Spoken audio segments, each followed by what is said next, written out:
Ah, for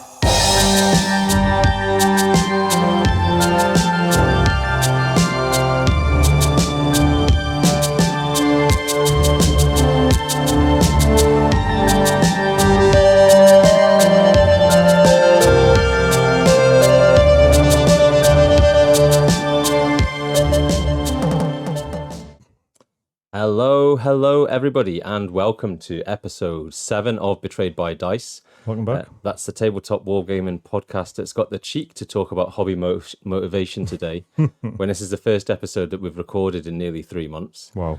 But that notwithstanding, my name is still, as ever, Lee Burns, and I am, as ever, delighted to be joined by my co-host here, Daryl T. Stoker. Thank you, Lee. How's it going? We're recording this at the end of a balmy weekend here in the northeast. Balmy. Yeah, very balmy. Yeah, I've been getting sweated out in this office for the last nearly week or so. I'm good. Doing well in general. Pretty stuck doing some uni stuff at the minute, and with my dissertation, but I've only got a week and a half left. So once that's all done, I'm looking forward to being a human again. Amazing. So how are you going to celebrate this coming back to humanity once you're out of dissertation hell? Oh, do you know what? I hope the weather stays like this, because I'm hoping for a nice afternoon barbecue and a couple of beers with some friends. I think that'd be ideal. That sounds great. How about you? Yeah, good. I've had a busy weekend. We have just shipped child number 1 to Scotland, to my mum's, not just dumped her there. Yeah. So They're lining the witch in the wardrobe. That's it, for some free childcare. Excellent. For the first little bit of the first few days of the school holidays, so that's good. Oh, yeah, it's school holidays now. And I don't know. In other news, non-wargaming news, we've recently got 2 kittens. So excellent! Yeah, we had been talking about that last time I saw you. So that's good. And they've settled in great. Although, in relation to wargaming, I am having to start thinking about where I'm storing my stuff, because it's been getting trashed by kittens. Yeah, and the fact that some of it's probably not great for their health. It's thinners and stuff like that. You've got to be careful, haven't you? Definitely. So, Our cat's definitely curious about anything that he definitely shouldn't be curious about. So, how to not get your Warhammer trashed by pets is a future episode, possibly. But anyway, welcome everyone to episode 7. And a quick reminder, if you're listening to this, you can also watch us at youtube.com/Northern Realms. If you are watching, then make sure you are liking, subscribing, commenting again, all of that stuff. But also you can listen to us by searching for Betrayed by Dice wherever you get your podcasts. Daryl, I've been meaning to ask you, we called this thing Betrayed by Dice. Mm-hmm. When it comes to your D6s, your D8s, etc., are you a man of science and rationality, or do you feel that it is possible to be betrayed by dice? So I carry no less than 6 sets of D6s with me for every game. And if I feel like some are on the less cooperative side, they get booted out. They get put back in the bag and put back into my rucksack, and then another is brought out. I also have a set which I find particularly lucky, especially playing Conquest. So I do very much believe in being betrayed by dice. In fact, I accidentally used the term on Friday when we were playing a game. I definitely believe in as much superstition as I do science when it comes to. I'm the first person to work out the odds to hit and the odds to wound and the what numbers should come out at the end. But also, if I get the feeling that the dice aren't on my side, they get chucked. Amazing, a rare insight there. A man of science when it comes to medicine, but not at the wargaming table necessarily. Yeah. Fantastic. Anyway, so what are we talking about today? We've got our usual bits and bobs of hobby progress and plans, where I'm going to be talking about a bit of bolt action, 40k, and kill team. Is there anything you've been focusing on lately? Oh God, I've got it. I'll probably wait until we get to that section, because I've got a lot to talk about. I've played a lot of different games recently, and it's been very refreshing. Very cool. And when it comes to recent games, I can throw in some Blackstone Fortress and Journeys in Middle Earth, and also a bit of Mantic's Firefight, which has been kind of cool, because it's their version of 40k. That's probably not doing it fair, but then that is probably how people are going to think about it. So interesting to talk about that, especially because I know you've been taking part in a 40k league lately, so I've got some opinions to offer in that regard. I do. We'll be talking about good GW, bad GW. a couple of bits and bobs of our old pals down there in Nottingham. And as previously alluded to in the introduction, we want to talk all about hobby motivation this month. So how to find your motivation, how to keep it, and what to do when it disappears. And there's a lot to talk about. There's so much stuff. And some of it, I think, applies to like, real life, of course, non-hobby stuff as well. And yeah, it's interesting about how we all approach the hobby in different ways, and to go through some of that would be great.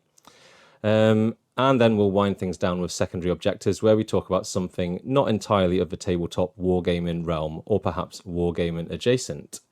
Sound good? Sounds good to me, yeah. All right, let's bash on. So, hobby progress and plans. Would you like to take it away? Yeah, sure. So my hobby sort of output, although stymied a little bit by sort of work commitments and things, has started taking up. I know in the last episode and things, I was really struggling to get over that hump of finishing that big orc commission that I had. And I just wasn't really feeling it at the time. But a few things have happened since then that have really sort of kicked us into gear. So I'm just about to finish, but it's mostly done a commission of something completely different for me. It's a big sort of 75mm statue for one of our friends from the club. He got a commission for a friend of his as a present. And it's of a character from a video game called Diablo 4. And it's just been really interesting. I got to try out some new techniques that I've never tried before, and tried a little bit harder to do some non-fast, or speed painting techniques. No shortcuts, so there's no washes on the model. There's no contrasts or anything like that. It's all layers that have been built up with stippling, the Darren Latham technique of stippling. So we'll have some pictures up of what I've done there, and I'm by no means an expert at it, but I found it really effective, and it built up. And it's very similar how you've done your leathers in previous episodes with the cross hatching and things like that. It just builds up a little bit of natural texture, yeah. So I've really enjoyed that. So I've seen that model and it looks amazing. So how was the experience of, I guess, having that bigger canvas to work at? I think at first quite intimidating, but once you get into it, really interesting, because it lets you do a bit more that you like. I probably don't have the skill to do at a smaller scale. You see some people that can do absolutely phenomenal work at really small scales, but I probably wouldn't be able to pull that off. But it's been good practice to try it at that scale, and then maybe something that I can work on going down the line, to scale it down to smaller miniatures. But yeah, really interesting. I really enjoyed, actually, there's a lot of skulls on it. Obviously, it's a necromancer, so there's a lot of skulls. Sure. And I really enjoyed that building up of that sort of old bone with a little bit of light reflecting from it. And so I've only got a few bits left to do on it. I've got some sort of eerie green lights to do on a few bits that are going to be, sort of showing off his necromantic style powers. So done that. I've done quite a lot of 3D printing. I printed off a load of trophies for a Age of Sigmar tournament that I ran at the club, and really enjoyed doing those because they're basically busts, but then I just use some easy dry brushing techniques, and I think it's really effective and it looks cool, and a little bit of CAD to do the plates on them, like the name plates and things like that. Again, I just think, you've done trophies for a Conquest tournament in the past. I just think, for anyone coming and getting a trophy which somebody's actually put paint on is just like a little level above what you haven't just nipped down to Timpson's and got a couple of little metal. Exactly. So, and I think that's kind of one of my ethoses around tournaments, is that I want it to be like a really personal, really like almost a bit bougie, you know what I mean? Like, I want it to be like wow, I've came to this tournament and it's different to the other tournaments I go. It's not just a certificate. It's not just and I'm not showering people with prize support or anything like that. But I think when they leave, I'll always do some sort of gift, some sort of 3D printed gift or something like that for people, some tokens or something like that. And then I always try really hard with the trophies, and I hope it makes a difference. I think people like it. So, and I've done quite a lot of building. I've finished building my my Conquest army under Sorcerer Kings now, so that's fully built. And I've made headways into the basin as well, so I've now glued all of my bases into each other. So normally, in Conquest you have a stand that has a number of bases attached to it. Yeah. I'm multi-base and everything, so I'm just going to do stands, not miniatures that are detachable from the bases.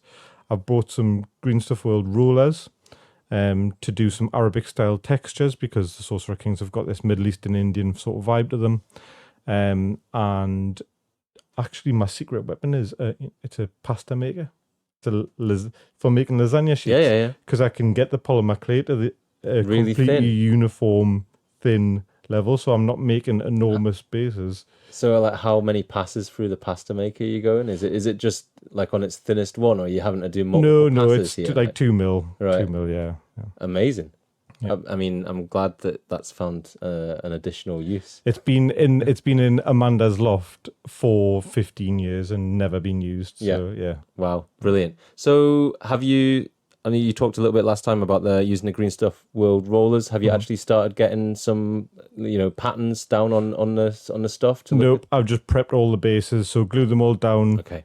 Done a bit of filling, sanded them so that they're all completely flat, ready to get the stuff put on.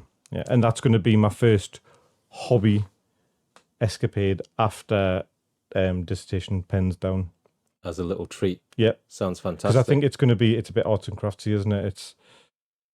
Well, we'll get into this this is on my list of things in hobby motivation of how to sort of get back into it after a little while is, like basing or to do something around terrain or, just something which is a bit different. Yeah, exactly. Oh, very cool. And the orcs, are they done? Yeah, they're done, gone. Out the door? Yep, they're done, they're gone. I've said goodbye to them. Chris seems happy with them, so that's good. I don't have any pictures of them because he's doing his own basin scheme. So if he's finished any of the basin, I'll ask him to take some pictures. So how many points worth of orcs was this? Ish? A lot. Points wise, I don't know, but there was 80 infantry. Full army. Yeah. Oh God. Yeah, and more. Right. Yeah. So there was a load of mega knobs. There was 20 or 40 boys. There was a load of knobs. There was Gretchen. There was 3 trucks. There was a Gaz. There was a load of the Squig Hog Riders. There was So what's your recipe for green skin then?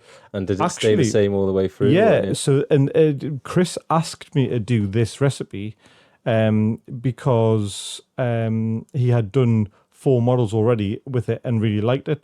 But it's what's the death god? Is it not plague? There's Plague Bearer Flesh. Plague Bearer Flesh, yeah. So the contrast paint. Yeah, the contrast paint. So Plague Bearer Flesh over I did my sort of slap chop style highlights with the Xandri Dust and Screaming Skull instead of just white to keep them warm because they're alive. So Plague Bearer Flesh and then washed with Athonian Camoshade. All right. This is music to my ears because I'm doing an orc kill team soon. It's really good. And I want to get into that slightly yellower skin tone that like GW have been doing with orcs, but I probably want to do them with like contrast paints rather. And so they do have, is it Auric Flesh, I want to say, as a base shade, which is that sort of desaturated yellow. The one green. For the cruel boys. Yeah, exactly. But I want to do that with contrast paints. So yeah, I was thinking like Plague Bearer Flesh for the yellowiness. Is there not already a cruel boy skin contrast paint? Maybe. I think there is. That's got that sort of that slightly off sickly looking yellow. But yeah, this I'll find some pictures for you. The Plague Bearer Flesh with a Athonian Camoshade. What I would probably do is I would just water down the Athonian Camoshade a little bit. Yeah, to leave some of that yellow or... Yeah. Exactly, because it did definitely put more towards the green register. But it looked really good. Yeah, well, that's cool. Yeah. And I guess you could go like Plague Bearer Flesh and then mix through, like, it depends if you want your orcs to all look the same or different, like, some different washes or whatever as well. All right. Very cool. Very cool. Anything else? Hobby wise, no. Not that like I'm, there should be. I feel like I've done stuff this time. Yeah, no, not really. I think I've done quite a lot of 3D printing and putting together of some 1/700th Age of Sail ships for Black Seas, which is a game that we're going to talk about in a little bit. These look amazing. Yeah, and actually it's quite interesting because the files that I've got from a website called Wargames 3D are so close to the Warlord ones that it's, or like, I mean, the scale and the representation and stuff, it's amazing, really. The lads at the table were just like, oh, I didn't realize they weren't the same kits. So, and it's good just because the Warlords are all generic kits. It's just a fifth rate, a third rate, or whatever. Whereas the guy that does these kits has done specific recreations of certain ships from each of the factions. So you get a little bit of variation in your frigates and your ships and your ships of the line, which is cool. Very, very cool. All right. Shall I have a bang on about what I've been up to? All right. Well, yeah, I mean, again, we're talking about hobby motivation in a bit. And I did have, since the last episode, I think like a full month of, not picking up a paintbrush at all. Not because of anything really other than just sort of like being busy with life and sort of like, it's like I was like Ross from Friends. I was just on a break. It was fine. And that was after quite a prolific period as well, wasn't it? Where I felt like you had been getting quite a lot of stuff out as well. That's right. Yeah. I had been knocking loads of stuff out. Good tempo. A good steady tempo. And then just life things happening, kids and people visiting and actually having to like see real people in the real world and stuff like that. How rude. So yeah, I didn't do any hobbying for a while. So this this today's topic's sort of like fairly relevant. But the thing that did get me back into it was doing something that I'd sort of had an idea around for a while, which was a base for Storm Raven, which I'd picked up a while ago. Yeah. I wanted to do some kind of resin pour for a little while. I've always really liked, like Luke's APS when you see him doing like rivers and what have you. It just seems like a very different thing and a fun thing to do. And also it's got like a little bit of risk attached to it, right? Because like if you pour that resin, it's done, yeah. There's no going back. You can't unpour the resin. So as far as it goes, it went great. So I'd built a base up, but it's not a massive base for Storm Raven, but it's a decent size. So I'd built it up with stones all around the outside, loads of texture paste. So there was like a gap or like enough space in the middle for it to be a pond or a pool or whatever. I reckon I had maybe 3 or 4 mil to work with. And like stuck a Necron in there because I wanted to see a Necron carcass peering out through the water. And then got some 10 quid epoxy resin off Amazon and stirred it together very, very slowly like you're meant to do so you don't get loads of bubbles. Your bubbles, yeah. Poured it in and basically fine. The only thing that I would have done differently a second time was probably... So I've seen people put inks in it to give it a bit of a hue because in the real world, water isn't completely, perfectly clear. And I didn't have any inks, so I used some contrast paints, and it might even have been a Phonian camo shade. Not contrast paints, some washes. Yeah. And I think I went easy with that because I didn't want to lose the wateriness. And I think just a bit more of that would have made it look a little bit less like a pristine body of water, and a bit more like it looked like it had chlorine in it basically. But other than that, it went really well and cured within 24 hours. And then, but obviously at that point you've got like this completely flat, perfectly glassy body of water which a Storm Raven is allegedly flying over, not disturbing at all. So like I got some... Maybe it's just going really fast. Or like the water hasn't like noticed it there yet. I don't know. But got some Green Stuff World splash effect, which is basically just a clear gel which you sort of apply and like clear acrylic medium. But it's thick enough that you can sort of like shape it and dot at it in order to create sort of like a watery effect. And then you're into the whole interesting thing of like, right, if a Storm Raven was flying over here, what would the water be doing? The water physics. I probably should have looked at some sort of reference pics, but I didn't. I just sort of did kind of concentric circles with like some bits sort of splashing up against the rocks on the outside. And then dry brushed it white. So that was a steal from Tom at the club, who had just happened to use a similar product in a similar way. So just dry brush the top of it white, so you've got that sort of like frothy looking effect to it. And basically fine. would do again. It worked great. I think it looks great. Yeah. It looks fine. And I just need to finish the rest of the Storm Raven now. But yeah, that was the thing that the Raven's the one that can hover. I think it can hover. Because the Storm Hawk is the one that's just a fighter jet style thing, isn't it? I think it can hover, and I think it can also carry around a dreadnought. So that's its sort of special thing. So I think it's pretty rubbish in the game. But the fact that it can, like, scoot across the board and drop a dreadnought behind enemy lines means that at some point in a silly game against somebody who's not, who's also on the sort of same level as, maybe not against the most sort of tuned list. It's going to be like a fun game of just like seeing what happens. It's one with a sort of like a boxy front. Is it like the Space Wolves that have a sort of a particular variant of it? Not sure. No, the what they're called, the Raven Guard have. Okay. Or no, the Dark Angels. No, I think it's either Raven Guard or the Dark Angels.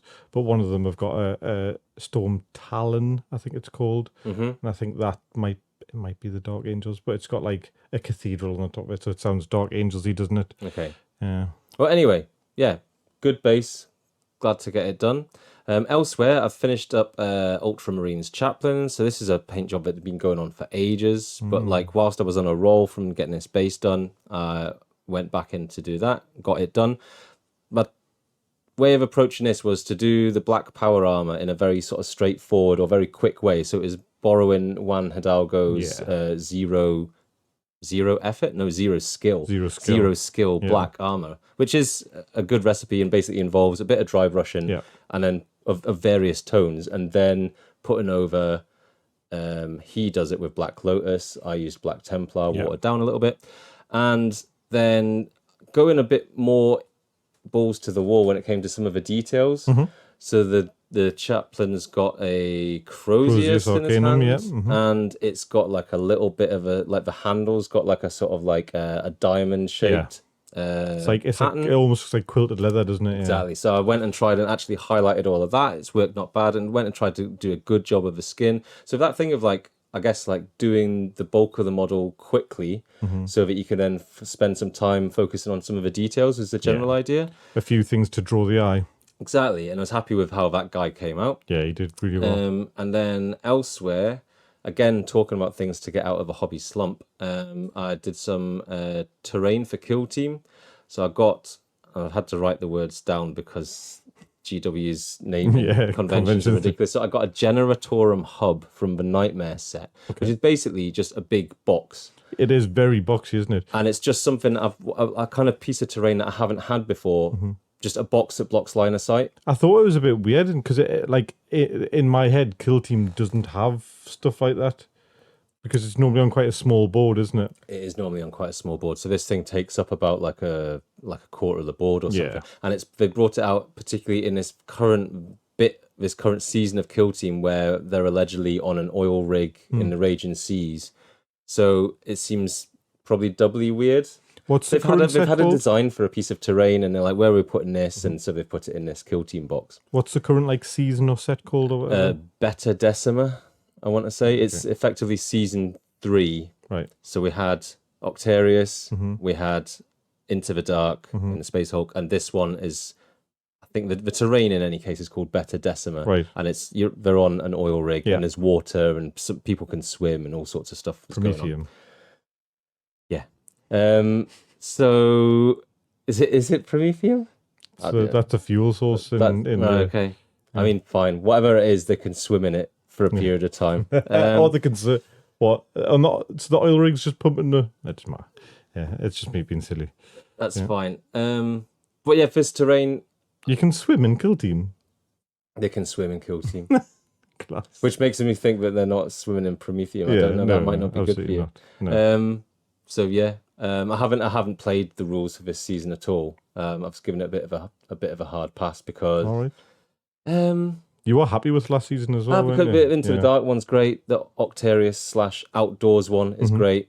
Didn't really need a third flavor. I've got 2 on my scoop already. I didn't need to crowd things out. Do you think they could have just kept on releasing cool Kill Teams and just been happy Maybe with that instead of I don't know. having to have a narrative reason for. Possibly, I think they've got it. They've got this rhythm of like, we'll bring a new edition once every 3 years. We'll bring a new season out once every year within that cycle, Yeah. and we'll have to do something to make people want to go and get the new one. I do know though that people, I think largely people running tournaments are just not using the beta decima, whatever it's called, season at all, and are just using Octarius or Into the Dark because some things of the rules are janky enough, or rather they favour certain teams so much. Oh, right.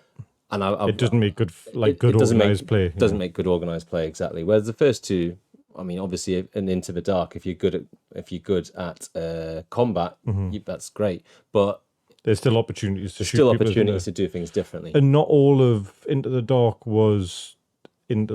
Because there was the Crashed on the Planet bit afterwards, where it was a bit more outdoorsy, and that's what season 3 is. Oh, is it? Right. Okay. Into the Dark was all on the Space Hulk. And then season 3, the Space Hulk crashed at the end in the last book of season 3, and now you're on because the last bit was getting to the escape pods, wasn't it? Yeah. So, but anyway, the terrain that I did paint followed what has become like my quick and easy way, and I don't know who to credit for the video that I first saw this on, but basically spray it black, dry brush dark brown, dry brush lighter brown, and then dry brush a metallic, like a sort of darkish silver. And that kind of gets you to a point of just like weathered, metallic, grungy, grimy terrain, which does fine as it is. It looks fine as it is. And then if you want to go in with some details and pick up some other things out. So with this thing, I went in and did a whole load of corn red because corn red is a beautiful color. It is, yeah. And dry brushed some red to give that some definition, and then did some hazard stripes because hazard stripes are cool. And they are very cool. Yeah. And that was that. And I enjoyed it. Did you use any oils or anything on this one? Any washes? Thank you for asking. I did, after the dry brush silver stage, sloshed the whole thing in quite a thin oil wash because I didn't want to just bring it back down to lose everything that you've done in the dry brushing. Especially when you're already using like the darker colours from like browns and dark silvers, But I absolutely did. I just a sort of mix of black and brown oils, quite thinned down, just to give it that sort of grimy realism kind of look. And just sometimes brings out those your edges by giving it a bit of contrast as well, doesn't it? A little bit more, just adds that extra layer of contrast. Definitely. And when you have like a bit of terrain like that, and there's a whole load of oil wash that just naturally accumulates in the sort of crevices and literally does just like look like grime, that works really well. So like puddles that have been on roofs and then dried and then rained on again and then dried, and it's just a collection of crap. And exactly right. And then elsewhere and away from the world of Games Workshop and 40k, I've nearly finished a first squad of Polish greatcoats for Bolt Action. Yeah. And starting to get excited. So there's a new edition of Bolt Action coming out in September. There is, There's a slow grow campaign going to be happening at West Allotment Wildlings at the club that we go to, which is going to be great. I think with like a really low starting point. So I think we're talking at 250 points. So that's effectively 2 squads of guys and an HQ, or you can take a machine gun if you lose some guys or whatever. But it's roughly, you're looking at like 20-ish guys to paint, which I think is very cool because it allows people to, not have to do a huge amount to get into, what will be for quite a few people, definitely for me, a new rule set. And then maybe to think about how you want to like build a force up from that starting point. And we've seen a little bit about the force building rules now, haven't we? Where there's quite a big focus on infantry sections, because to take any of the other sections you have to have an infantry section, a rifle section, don't you? So this is I think we've said platoon, somewhat reminiscent of like Conquest. So I'm getting mixed up. Not Age of Sigmar, Age of Sigmar is, but so you have to take one normal bunch of guys to take one kind of cooler thing, and so on and so on. But really looking forward to that. And as far as the painting goes, it's just enjoyable to think differently about something, not to be painting fantasy, not to be painting sci-fi and to be trying to make them look kind of like normal guys from the real world. Yeah. Which is just like puts your head in a slightly different place, and just to kind of be fine with like them just looking like 10 normal blokes with big green coats, all looking the same, which is what they are. What they are. So, and has the sort of painting of this new system and a historical system spurred you to maybe look at some websites or some old photographs, or are you basing it on Warlord's sort of this is what uniforms look like? Or I've looked at some old photographs. Mm-hmm. I also looked at a painting guide by a guy who was doing it for Cromlech, who previously produced. So I'm doing Polish greatcoats. So this guy had previously produced a painting guide for Cromlech's line of Polish infantry, which they produced, which I don't think they do anymore because I think the guy, the sculptor passed away. I think it was, a pretty good reason for them not producing that anymore. Sad, yeah. I think there's still some bits floating around eBay, but you used to be able to get it from Wayland Games and wherever, and can't now. So, but I'm using that painting guide, which is gives you like the base coat of the greatcoats of the uniforms being a mix of I'm going to say, I think it's Russian uniform and English uniform. So it's a brown and a green to get you to a browny green. Yeah. But it's a nice tone, and then it's very easy to add a little bit of brown to go in the recesses for your shades, and a little bit of like an ice yellow or something to go for the highlights. Yeah. So I'm not doing any speed paints with these, and I think you'd struggle to because the models aren't amazing. Yeah. So you kind of need to like try and paint on a bit of realism or a bit of something interesting. If you just threw a wash over it, it would do not very much. So I feel like that might be a bit of a shock to some of the newer guys at the club that are getting involved in it, because they're all used to painting these super detailed, massively, like you might even say over sculpted GW stuff, models that are made to take contrast paints or that style of painting, you know what I mean, and washes and things like that, because they've just got these really big, pronounced details with lots of recesses and lots of changes of textures and things. And a greatcoat is exactly what it is. It's just a long piece of material. Yeah, it's a lad in a coat. I mean, luckily the Russian uniforms have got a little bit of, because they almost had a bit of quilting to them. So there's a little bit of change in it, and it's a newer kit as well. Well, what I will say is this I've gone in a little bit of a deep end, because these are old Warlord metal miniatures, and they're not amazing, but like honestly, it's it weirdly kind of refreshing to paint something. We've got some seagulls out the window. I don't know if that's coming through, but yeah, it's kind of refreshing to paint something which is really straightforward. Where you're just like, oh great, he's got like 3 satchels and he's got like a little bit of webbing, and that's basically it, other than his coat. And I'll do the helmet a different color, and I'll look at what colors their helmets were. But I think I think a lot of the plastics that they've done recently are a lot better. But there's pros and cons to painting detailed, over-detailed, less detailed stuff. Some of the old kit is, I've got a load of old SS, it's the old Waffen SS metal starter set, and I struggle to see the difference between them and an episode of Morph. Yeah. Some of the faces are kind of comical, and the trick is to not make them more comical with your painting.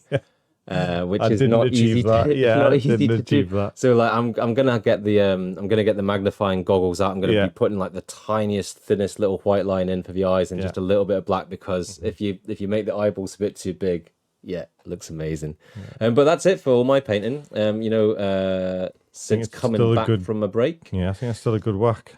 And painting plans. Well, I've talked about how I've got to do a squad of Orc Commandos. That's the kill team.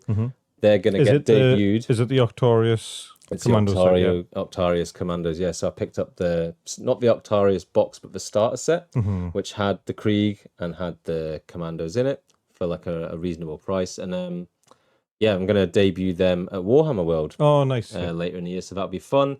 I've got more Polish units to do it, so I've actually bought an army. I was like, I'm not buying an army, I'm going to do it one bit at a time. And then there's a guy, Alex, at the club who was selling everything that I needed. And I was like, did you get his stuff? Yeah. It would be kind of silly not to buy all the stuff that I'm going to buy anyway. And was he doing grey coats as well? Was he a mix? He had a bunch of Russian guys that he'd sort of de-Russianified a bit so that they could be Polish fellas. But then also he had 10th motorized for Polish, and their sort of specific metal minis for that unit. And looking at them, they look a little bit less like morph than the greatcoats. So I'm hoping that by the time, they're just metal, so they haven't been primed or nothing. You find out when you do like the Zenithal Prime. That's when you sort of see it in its sort of 3D glory for the first time. So I'm hoping that they're gonna be a different painting experience than the greatcoats. So yeah, that's it. I will say though, is the newer kits are very good. The newer bolt action kits, if anyone's thinking about playing bolt action or anything, the quality of the kits that they've released, in later editions have been really, really good. I got the is the D-Day? It's the D-Day set, which is the Wehrmacht and the US Marines. Yep. And faces are not bad, and all of the kit that they've got on them, like some of the old guns are pretty bad as well, aren't they? Like they're very wobbly and sort of a bit weird looking, but all the guns look pretty good. And I had to straighten out all they turned out. They came out of this box, and I was like, "Flipping heck, what's happened here?" That special gun that you can shoot around corners with. So, but it's a very malleable metal that they're made out. So I'm just gonna have to not drop them. That's the only thing. Because But anyway, they're all getting. Have you got yourself a tank yet? I've got I've got 2 tankettes and 2 70 EPs. Ooh, nice. So I'm gonna be having to do, at least a couple of rifle platoons in order to take a couple of whatever armored it's called, platoons. Armored platoons. Yeah, exactly. But we're definitely going to be bringing. I definitely want to bring the tankettes because they're hilarious. They're great, aren't they? They're just these dinky little things. I know this is a game about like real war and stuff, and like it shouldn't be hilarious, but they're extremely cute for a tank as far as it goes. So yeah, that's been all my painting. Very enjoyable. Back into it, I think now. So blasting into recent games. Is there anything notable or interesting that you'd particularly like to describe to us? I've played so much cool stuff recently. It's been unbelievable. I'll do whistle stop tours because I'm not gonna. Let's have the match of the day highlights. Yeah, so played several games of a game called The Drowned Earth. Who, whilst I'm chatting, I'm going to ask you to find the name of the people who make it because I can't remember and I feel bad for that. But we're doing this live. Yeah, we're doing it live. We're doing it live. So this game is a skirmish game that's set in the far future, where the world's been reclaimed by the vines and by the sea and all that kind of stuff. And there's sort of like these proto-humans, half human, half ape, or half human, half lizard, or whatever. And the game's very much a casual, fun, what they're called. Is it the Esoteric Order of Gamers? That's the website. Well, the designer's there. He's called James Baldwin. That's it. Okay. Yeah, so James Baldwin's the guy who makes the game. And he's run several successful Kickstarters for the game. I think that's his whole thing. But yeah, the game's really, and what I think one of my biggest downfalls as a gamer is that I can be a very competitive person. That is very much about, let's play the game to the best of ability with the rules that we've got and blah, blah, blah. And I know it can be a bit boring for some people, and I'm very aware of that.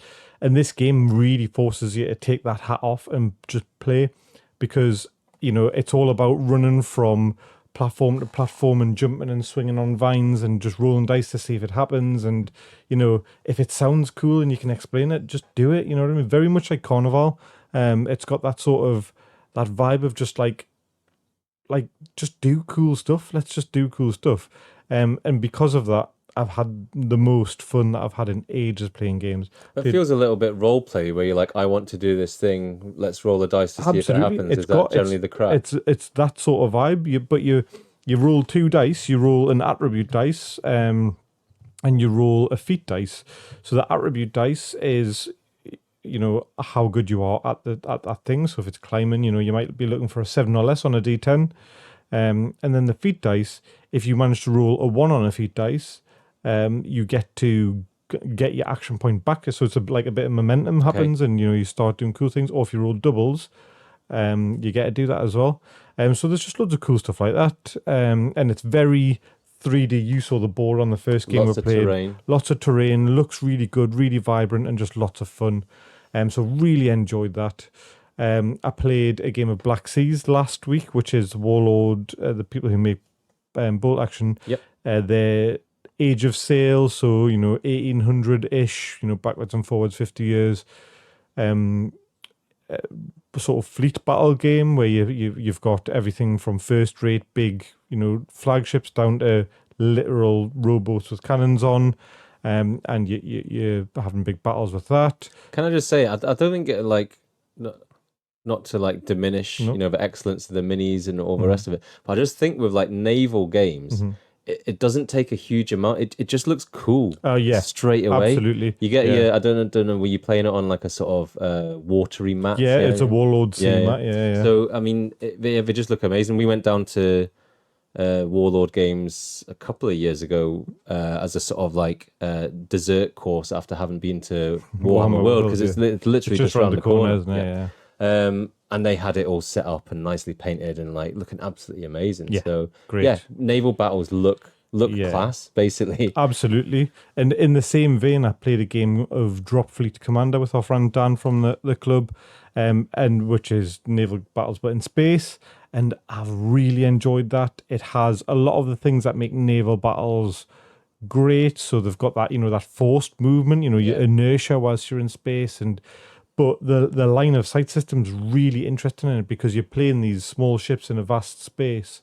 And you being able to see the ship relies on how much of an energy signature they're putting out. Right. So the more things that they do that would take power, so if they're full thrust or they're firing lots of weapons at once, their energy signature becomes very big and makes your targeting computers much easier for them to be seen. That's really cool. And each ship has a signature value and a scan value, and you basically add your signature and your scan together, and if that range is, if you're within those ranges, you can shoot at them. So you might start with a signature of 6, but then you go weapons free, which is a major spike, and your signature goes from 6 to 18.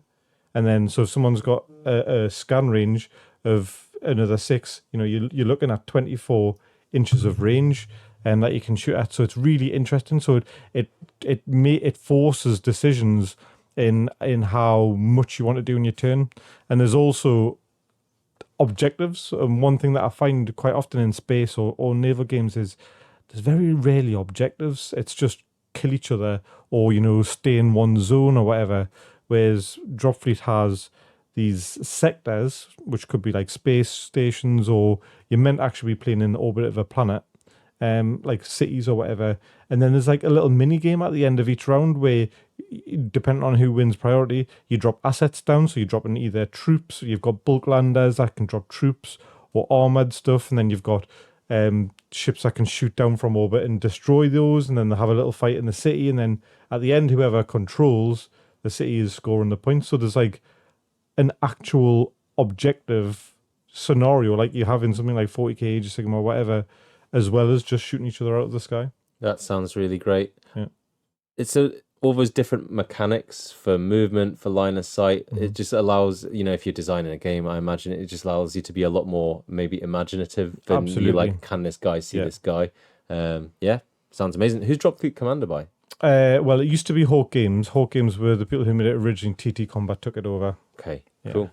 And I think, off the top of my head, that is it.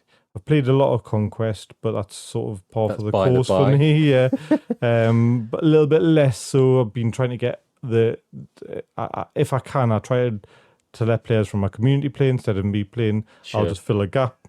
Hang on a minute. You're in a Warhammer 40,000 league and you haven't mentioned it at all. Not to bring things down or whatever, but let's have a little bit of your experience of how you played. more 40k than you had for a while. It's just a bit rubbish. I just think it's a bit rubbish. But so I've played. I'm now. What's the thing you've enjoyed most about playing 4 games of 40k? I've played 2 games against 2 friends that I enjoyed because I was playing with my friends. Until it got to the point where I think one person realised that, it was such a one-sided. It became such a one-sided game that it almost felt a little bit of a chore for them to be there, and that I feel like is a bit of a negative play experience.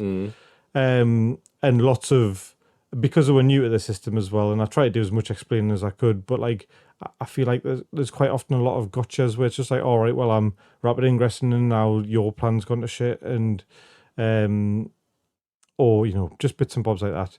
And he fought a hard fought game. I'm not trying to say that I walloped him, but there's. I just feel like the game is only fun if you take it really not seriously. And I think the thing that would make the game a lot more fun is if secondaries weren't a thing, because the number one negative experience that I've got is when somebody just draws, because that's what happened in the game that I was having with Rob Smith that we're talking about. Yeah. Are you playing fixed or tactical ones? Tactical, yep. yeah. So the ones that have changed. Yeah, tactical as a matter of course, just to sort of learn the game and so that everyone's on equal footing.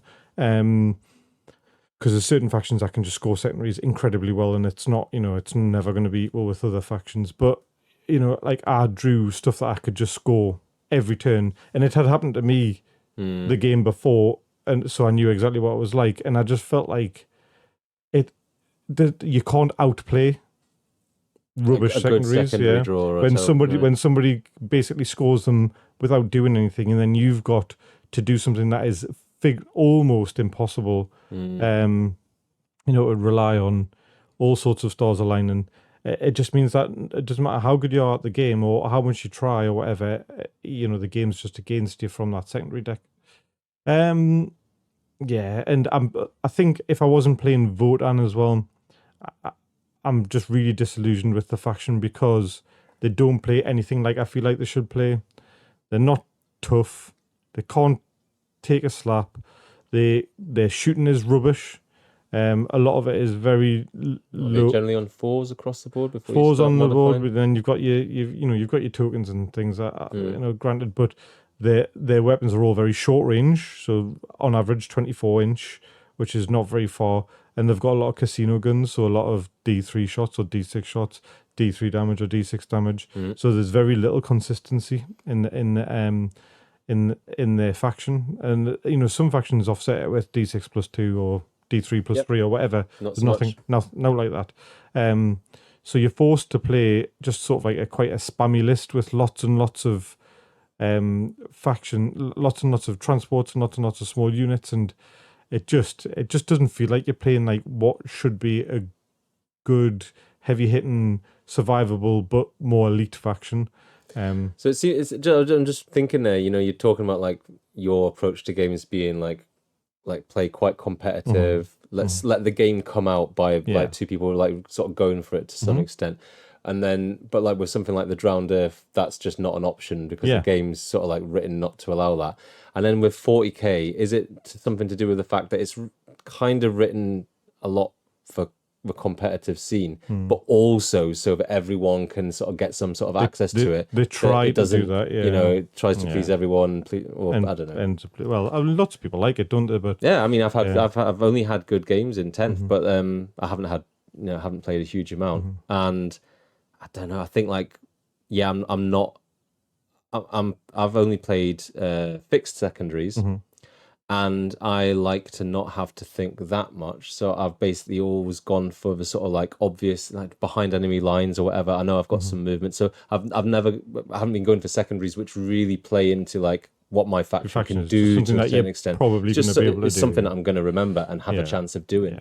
So I guess that changes that up a bit. But yeah, if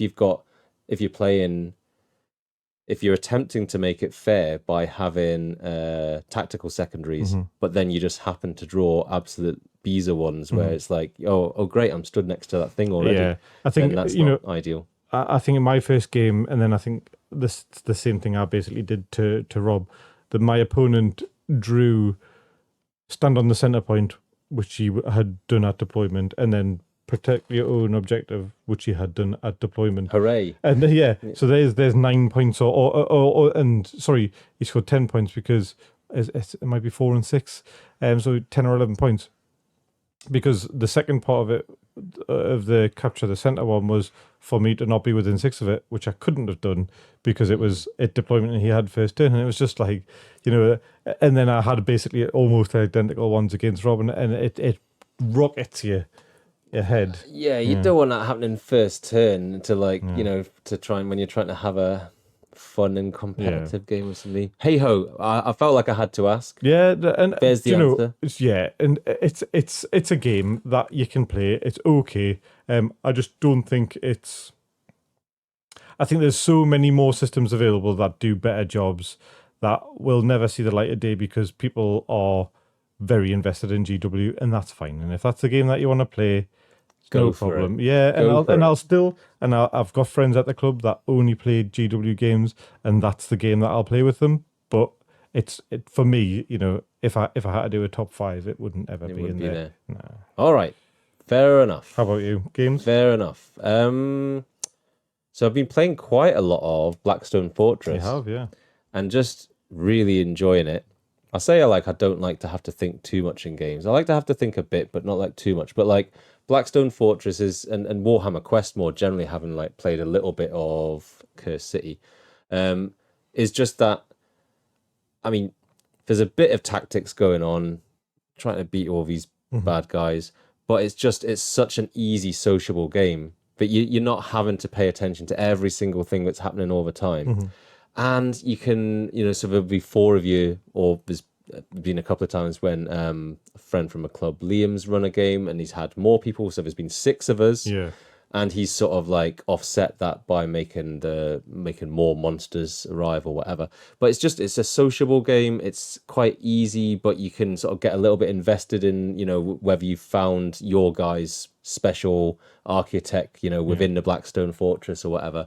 Do you get your own sort of secret or secondary objectives that your character wants to do? Each character's got what's it called? It's not a secret agenda. There we go. Yeah. They've got a secret agenda, but it's not very secret because it's written on the card and everyone can see it. So it's not like it's hidden in some envelope somewhere. Yeah. But if you wanted to role play it a bit, you can be like, haha, I'm not telling you blah blah what I'm doing here. Yeah. But all the characters have got a particular thing that they want to do on top of just kill all the bad guys and get to the hidden chamber within the Blackstone Fortress. But it's just great. And we played one of the games that we played, took on one of the sort of inner chambers, and we beat it just through sort of force of numbers. Sort of Liam still understanding how to balance it when there's 6 people or 7 people instead of 4. Yeah. But it kind of doesn't matter because it's just a really brilliant sociable game with lots of laughs. And if you're getting that out of it, then the balance doesn't matter that much. Exactly. Really enjoying that. So I've played a bit of that at the club. I've also played a bit of that. I had an absolutely fantastic night away gaming. So my partner's got a caravan between if anyone is in the northeast, they'll know where Almouth and Warkworth are, and right between them there's this sort of kind of old-fashioned caravan site. She's got a caravan there which literally looks at the sea, and we played some Blackstone Fortress and we played some Journeys in Middle-earth, which is Fantasy Flights. Yep. Campaign-based Lord of the Rings thing. Style, yeah. Exactly. That's a really cool game, and there's an app which runs the game for you, so everyone's got a character and taken part. So just really cool to play 2 legacy style campaign board game war games with a bunch of people.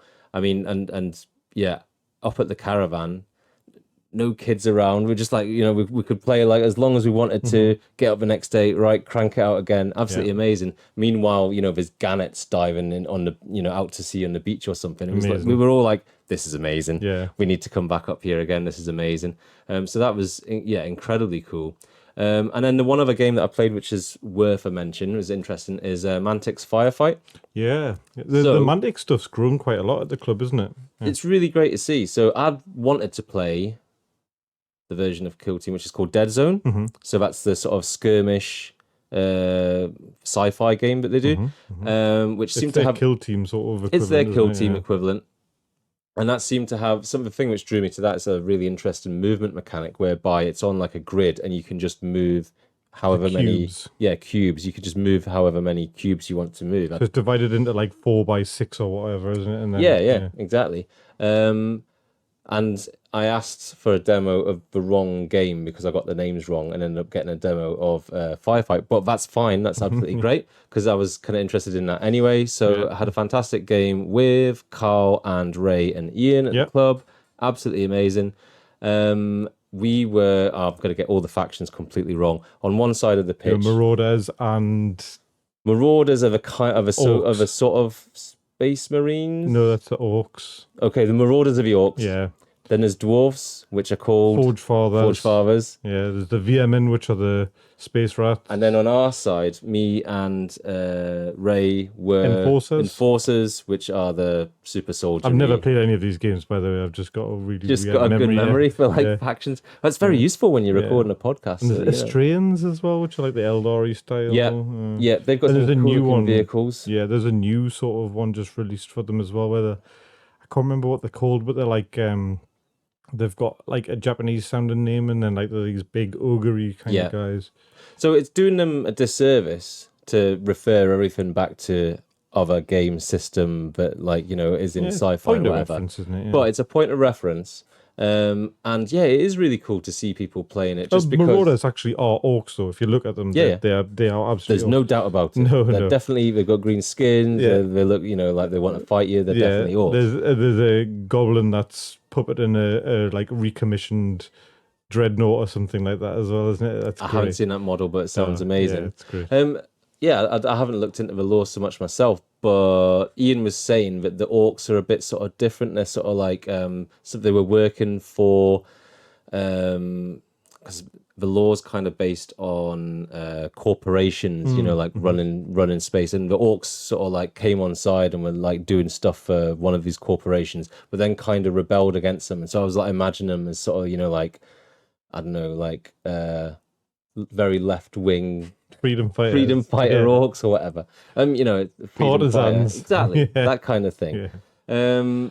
But anyway, the game's super interesting. So it's on a D8 system. Good. Which I enjoyed because it's a little bit more variation there than a D6. And that means that you don't then have to like load up with loads of rules which alter things.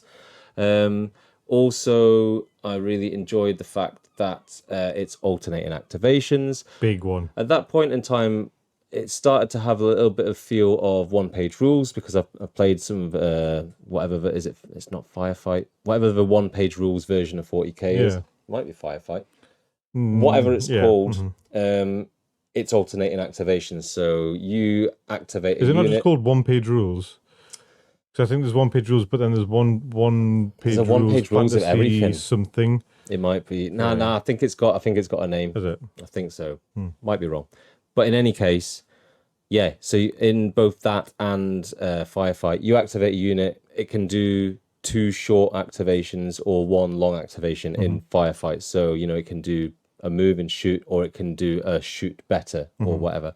And that's just very cool because you're always then having to think about, right, which unit on the other side hasn't activated yet. I'm going to try and like do them some bother before they come at me. Which I think is peak gaming, by the way. I think that is the way that gaming should just be. Yeah, I mean, at that point, if it's a bit like chess or whatever, or something. But I don't know. It's just got that back and forth to it. It's got that thing where the tactics is built in to the game without having to like add on a load of or write in a load of rules, which you have to know. It also excludes that horrendous feeling of just getting most of your army annihilated in one turn before you actually get to do anything about it.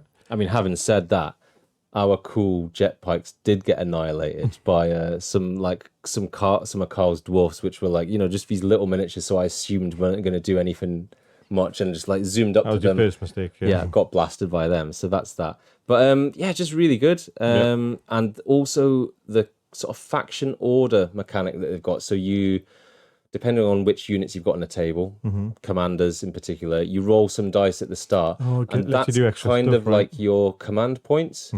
But the thing, you haven't got like a vast number that you're picking from of stratagems. You've got like just a few faction orders, and yeah, some of them are really powerful, and you kind like of probably taking additional shots and things like that. Like just going twice, and you probably want to be doing that every turn. But then you've only got so many points to spend on it, and you probably want to, you've got like 5 per turn or something, depending on how well you roll. So yeah, just a fun game. Again, another sociable game, because we played 2-on-2. I'm presuming that sort of changes with list building as well, where you can put a character and that might get you an extra dice, or I'm assuming. Definitely. So we had, or they had on the other side, more or fewer HQs, which meant more or fewer dice. So it's definitely to do with the number of, or the quality of HQs that you've got, how many dice you're rolling, alongside presumably an amount, which is just like set base, for your maybe for your faction or or just across the board.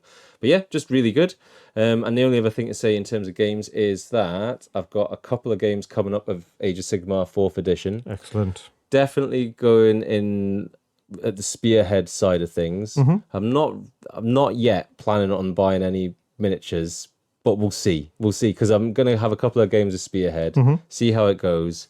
The new Skaven look really cool, but I don't want to paint that many models. We're going to talk about that when we come into hobby motivation, actually, because that's part of my I tell you what though, I did miss one of my my games that I've played, and I feel I need to go back and talk about it.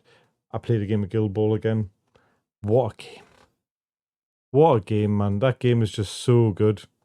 All right. It's just so good. Expand on that very slightly. It's just a great game. I just think everything about the game is really good. I think it's really rewarding for playing a good turn. I think it's a really interesting system. I like how sort of contained it is. I think all the factions are really cool. And yeah, it's just really, really good. And the fact that you can now 3D print the core set for free and get playing is amazing. I mean, that's attractive because I've said before, I like the idea of, said last episode of Betrayed by Dice when we talk about like dead games. I like the idea of something being complete and you can pick it up and everything's there and you're not having to chase like the meta and stuff. Exactly. All right, cool. Yay, Guild Ball. Yeah. You were talking about hobby motivation there. Let's go firing into our main topic for today then. So it is hobby motivation. And yeah, we've mentioned it before, there's loads to talk about here. And a lot of it is applicable to, real life stuff like jobs, personal admin, etc. And the interesting thing is that, the hobby is meant to be fun, or something that I think is interesting anyways. It's meant to be fun. So in a sense, why do we even talk about hobby motivation? We should just be wanting to do it. And, why aren't we just doing it all the time? Well, because, it's the same as anything, isn't it? I mean, you like to cycle, but I can guarantee you, it's one of my hobbies as well, there's been times where you're like, I should go out on my bike, but I just can't be bothered. Who's saying you should? You as in the royal that little guy on your shoulder, yeah. And you're like, I should go out on my bike because it's a lovely day, and I don't have anything else planned, and I always have fun when I do it. But I just can't be bothered. And then when you do get out there, you're like, oh, this is great. I'm so glad I came out. But there's always some stuff that just gets in the way, isn't it? I think with our hobby, there's a lot of things in it that take quite a lot of time. I think it is quite often quite a big time sink, isn't it?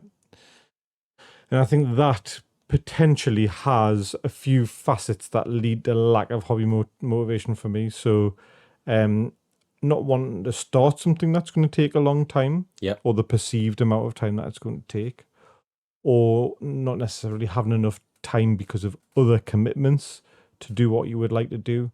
I think those two things can sometimes be a bit compounding as well, where like you're like, oh God, I've got 20 clan rats to paint, but I've got kids here on the weekend and I've got to do this and this report's due at work, so I should be working on that in the evening. Or how long does it take you to have an amazing idea for an army? Seconds. How long does it take you to paint an amazing army? 3 years. Yeah. So there's that disparity. Painting an army up there. What's that? Yeah. So there's that disparity. That's part of it, isn't it? And that's something we can get into I think, as well. But yeah, and just to say at the start, that we're all different and get excited to do things like that and this hobby differently, which is great. So yeah, we've got like a list of sort of bullet points to talk through here, but also want to recognize that, some of those positive and negative triggers about the hobby and what they are, and how you can maybe learn to work with or against some of those. Yeah. But also that, any of the following may not apply to you at all, Yeah. but it might, and it might even help a little bit. Yeah. So that's the idea of talking through some of this This stuff. is definitely subjective. Massively. And not exhaustive, but I think one of the good things about this hobby is that sharing things with other hobbyists quite often leads to new learning or new perspective, and sometimes a little bit of a switch up about how you do things, or some inspiration. Amen. Motivation. Amen to that. All right, so to kick off, should we each say a tiny bit about what gets us, each motivated to do the hobby that we both love, and where things can fall off or go wrong? How is it for you? So I think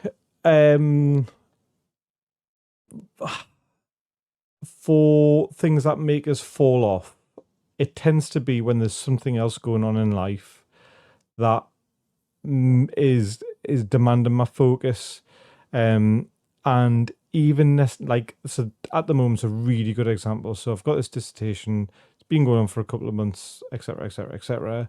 And even on times where I'm not necessarily needing to work, I'm ahead of the curve, I've done what I need to do or whatever, I feel like I've just got that little cloud over us. That's, you've got this big thing. You could always be doing more. Soon. You shouldn't be having fun. You should be doing this. And then I don't end up doing it, but I also don't end up doing the dissertation either. And I just kind of end up in this little bit of a slump.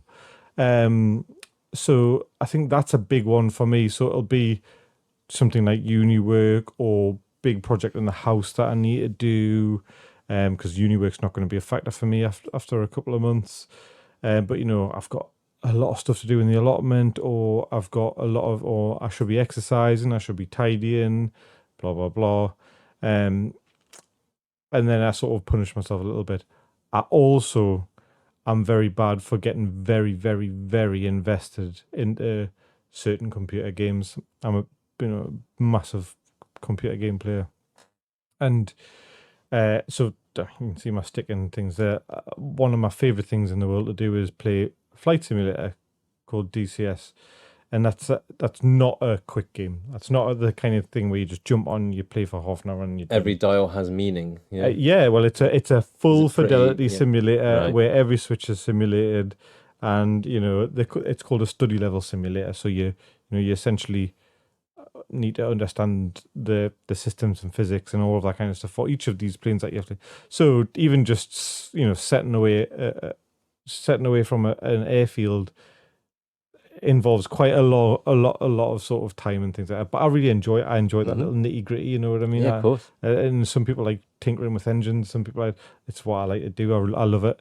I absolutely love it. It'll take you away from your paintbrushes, though. Exactly, exactly, precisely. So that's definitely one of the things, and I think I'm quite easily distracted in terms of things like that. What about you? What knocks you off the hobby horse? Maybe like a bit differently to like what you were saying. So like if there's something that I should be doing, I'll probably get the paintbrushes out to like distract myself from that. But like the hobby's got this weird sort of thing where, so if I'm doing it, then I'm getting that done. So like there could be something that I should be doing, whatever it is, some life thing, blah blah blah. But like if I'm doing some hobby instead of that, or whilst thinking about that or whatever, then at least I'm doing something productive, and I can sort of give myself a free pass on that. Yeah. And the thing that motivates me to like paint more than anything is having a game coming up and wanting to try out a new unit. That's like a way, I know that's a way of like fast forward myself back into it. And also I think just like trying something different and painting anything where there's like a sort of story to it, or there's like a reason for doing it, or there's something interesting about it, where I'm just not just knocking out a unit of 10 guys just for the sake of needing to like bolster the numbers in a force or something. Where it can fall off, I think it's a lot to do with momentum. And so if the momentum's going, you finish one thing and you're on to the next. And this, we've said the word slump a few times, and if that can very easily happen when you don't paint for a couple of days, then you don't paint for a couple of more weeks, days and whatever. weeks, yeah. And like we're creatures of habit, and like that things can just like go on like that, and before you know it, you're like, oh God, and then you can start thinking, do I want to pick up the, because if I've not done it for a month, this next thing's probably going to look crap. I don't want to like get that wrong or whatever. So those are the ways that it works well and less well for me. But yeah, we've got this list of things here we can sort of talk through and probably like get back into some of what we're talking about there. The first of which I've got here is something that I find interesting, but like, so the hobby, by definition, it's not a job. Yeah. So don't make it into one unless it actually sort of helps you to. And what I mean by this is that people have got, an idea of like how productive they want to be doing the hobby. Yeah. So what do we do? Because we all have these things that we do in our jobs or whatever. We create a spreadsheet. We start tracking things. We start like getting targets. Some stats about it. Yeah. We literally start creating like smart targets for ourselves. And I was wondering about like how you see this, because to me, the hobby can be at its best when you're sort of in a state of flow and you're like as far removed from that as possible. Yeah. However, those kind of sort of like tracking or like defining your kind of variables or whatever of doing it can also be helpful and make you feel like you're getting stuff done. Some people sort of thrive off that volume, like look how much I've managed to get done, or look at the sort of amount of work that I've done, and that's great. That's good. Having that sort of, it's almost like a little bit of self-reward, isn't it? Like allowing yourself to be happy with the fact that you've done such a good job and so much work and things like that. So if you are motivated by setting yourself goals, hobby goals, I want to have my Skaven half of Skaven Tide painted by Christmas, or whatever, that's fine. Or I want to do a unit a week, a unit a month, whatever. More models than last year. Yeah, exactly. Do you do that though? Do you do that at all? I always say I'm going to, and then I start a spreadsheet and I fill it in for about a week, and then I forget that it's a spreadsheet, and then everyone goes, oh, like what's everyone's spreadsheets looking like? And I'm like, God, I haven't filled it in for 8 months. I've got no idea. And even if I've done loads, I'm not at where I need to be. But so you're right. Don't make it a job. Don't make it something that you feel like you have to do. If it's not fun, if it isn't fun, you shouldn't be doing it. Yeah. Just take a little break or find a new direction. I mean, some people don't actually enjoy painting at all, I think.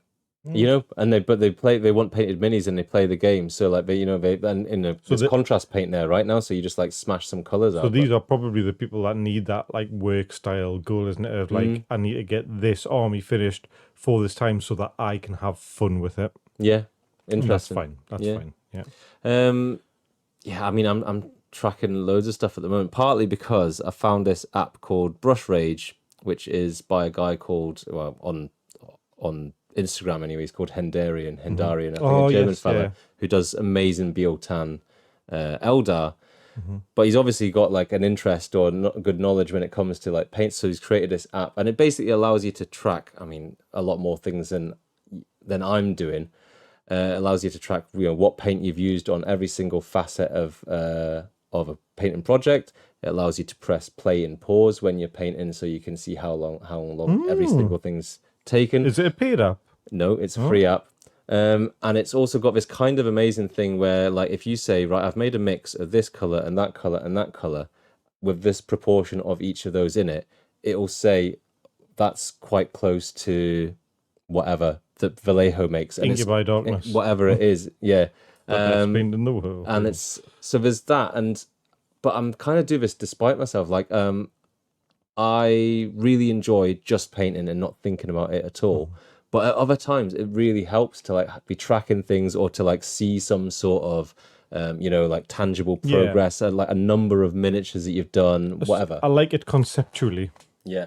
But I'm not sure that if me having to get my phone out and then take a picture of this and then type in the paint that I used would end up knocking me out of that flow state that we're talking about. Yeah. But there's been a number of times recently where I've been like, I wish I knew what paint I'd used on that thing, and that's my excuse for using it, so that I can come back to something and remember what I've done. Especially when you're, I don't know, painting some military guys, you don't want to like forget what you've done on them. But yeah, it's weird. It's a weird, interesting thing. So yeah, don't turn your hobby into a job. And also, and we've mentioned this already, but like understand what it is that gets you motivated. So yeah, point number 2 here. And like lean into that thing. So is it for gaming? Is it for competitions? Is it for social stuff? Or is it just trying for yourself? Trying a new product, trying a new style or technique? Do you know what really gets me excited to do any sort of hobby? Is excitement from the group of people that I share hobby with. Yeah. So massively. You know, all of this buzz about the Boat Action Slow Grow League has got me like desperate to finish this so I can just get my Russian stuff out and start building them. Or, you know, I've played 2 games in 2 weeks of that Drowned Earth, and everyone was like, I loved that, that was great. And I'm like, oh, I want to paint stuff now so that when I play next time with people, they're ready to go. Carnival, the same. My Drop Fleet stuff, I can't wait to get started on that. So like, it's that having a bit of buzz from the people around you that you're playing with. That really motivates me.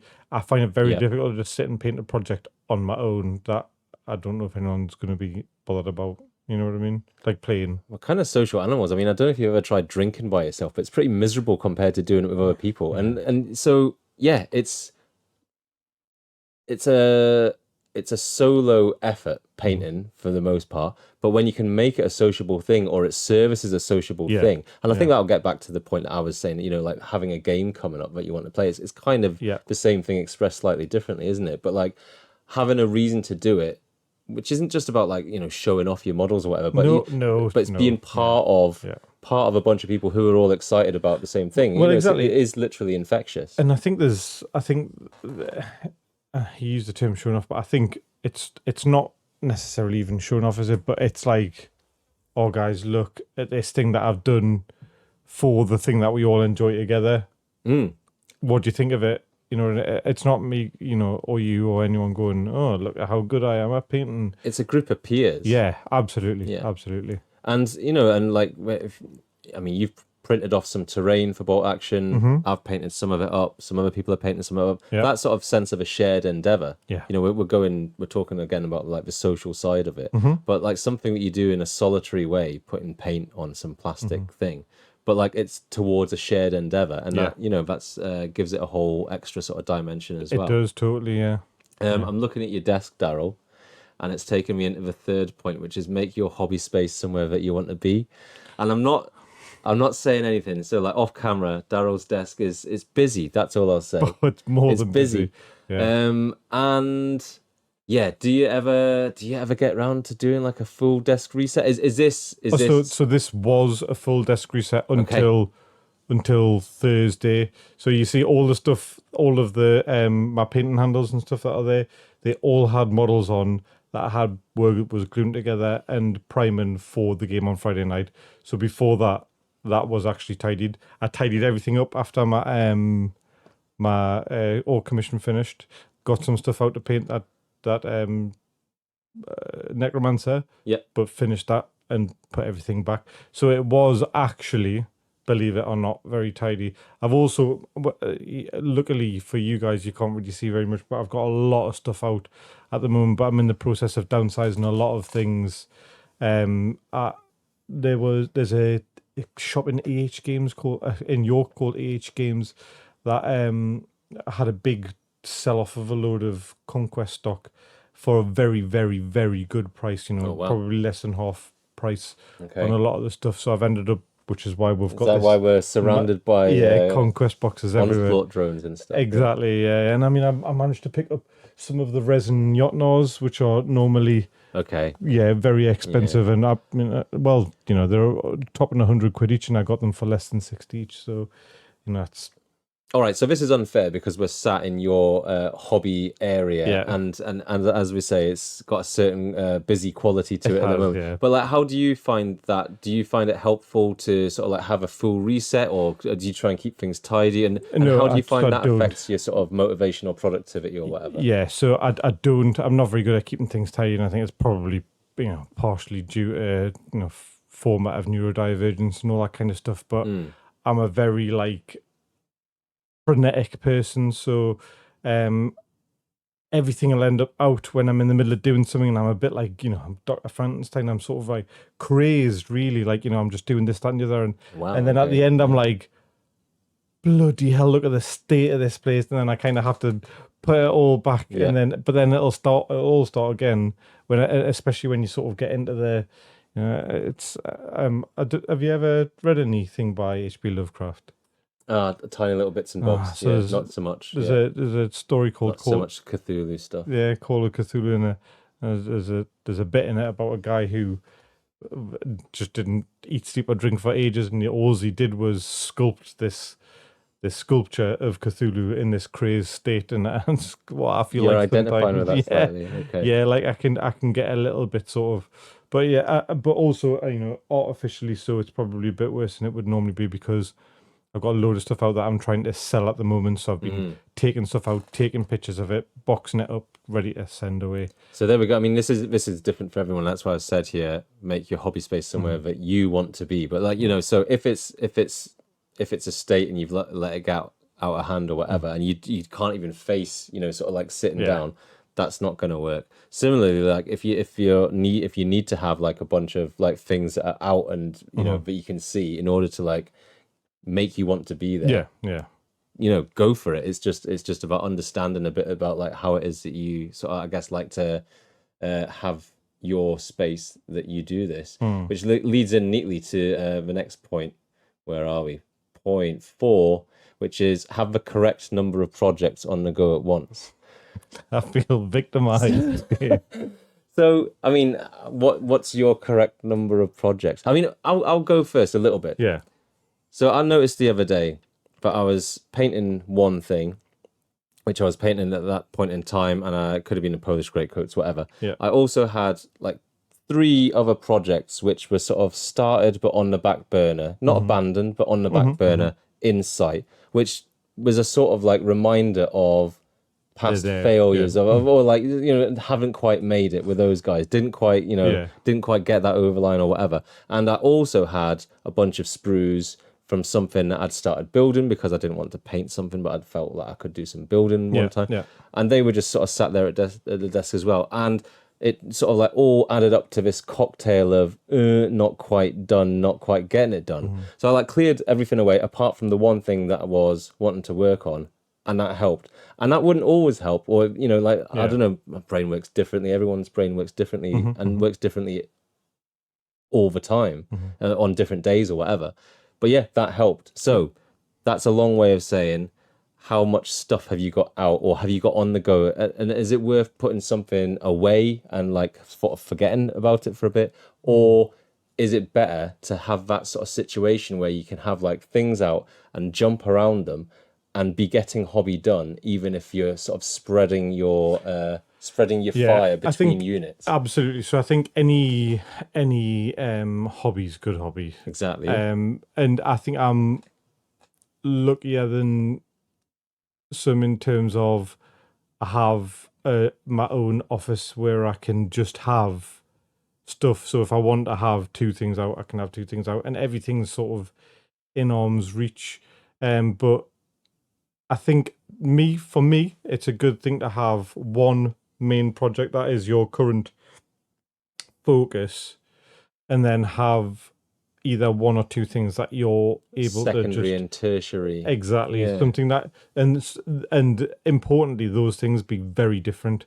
So for instance, my main thing is I need to get my Sorcerer King's army sorted, but I'm going to have my Drowned Earth stuff, which is very cartoony in comparison and very sort of a skirmish, very small size, nowhere near as detailed. And I'm going to paint some spaceships as well, which are completely different. And because of that, if I don't want to paint like another genie, or if I don't want to paint some more tiles on an Arabic floor or whatever, I'll just get a spaceship out and do a nice glowy effect on one of the thrusters or something like that, and then I'll still get something done. But That makes a lot of sense to me. I mean, in the same way, if it's good for your eyesight to like look in the distance sometimes, and then not just be looking at something which is 6 inches in front of you or whatever all the time.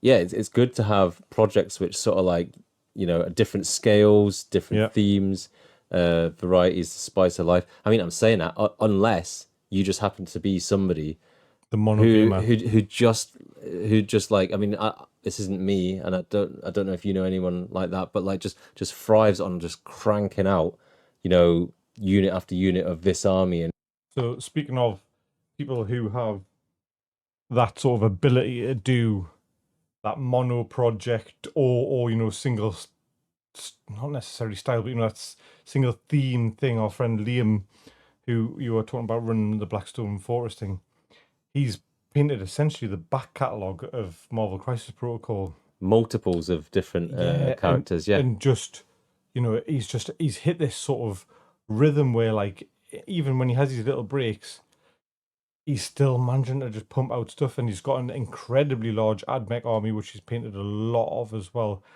So I think he's definitely got one of those mindsets where he can get stuff done. Liam, if you're listening, put it in the comments. Tell us how you do it. Yeah. And everyone thinks, admires how much he can just get done and, get through stuff. And it looked great. I saw it on the board on Friday, actually, and all his stuff looked great. I think for me, three's the magic number with a lot of things, isn't it? I think like maybe 3 projects on the go that that are in active rotation at any one time feels like a decent amount. I mean, I've got a spreadsheet somewhere with about 20 projects on, at least, which have been started, and I do aren't abandoned. I do actually intend to like get back to them. But that's a good thing, isn't it? They don't go off. It's not as if it's always there. Exactly, the plastic will still be there, man.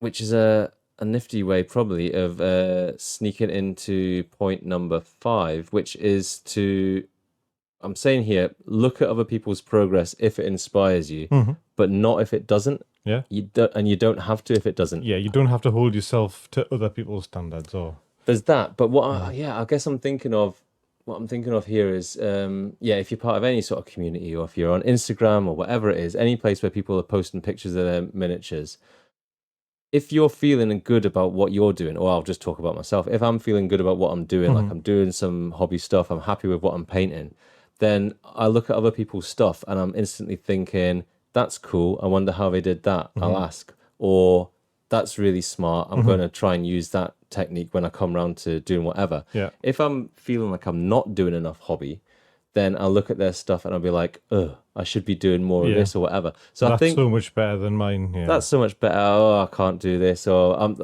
not going to bother painting that power sword because I couldn't do it as good as that, or whatever. It's very easy to get into both of those trains of thought. So I guess my point is just that, and we live in a time when everybody's posting stuff, or a lot of people are posting a lot of stuff constantly, is just to understand that, like, you don't have to look at it all the time, you don't have to comment in it all the time, and you definitely, as you said, don't have to hold yourself to anyone else's standards. This is such a cliche, but only look at your stuff in comparison to your stuff, but do take from other people what they're doing, but understand that you don't have to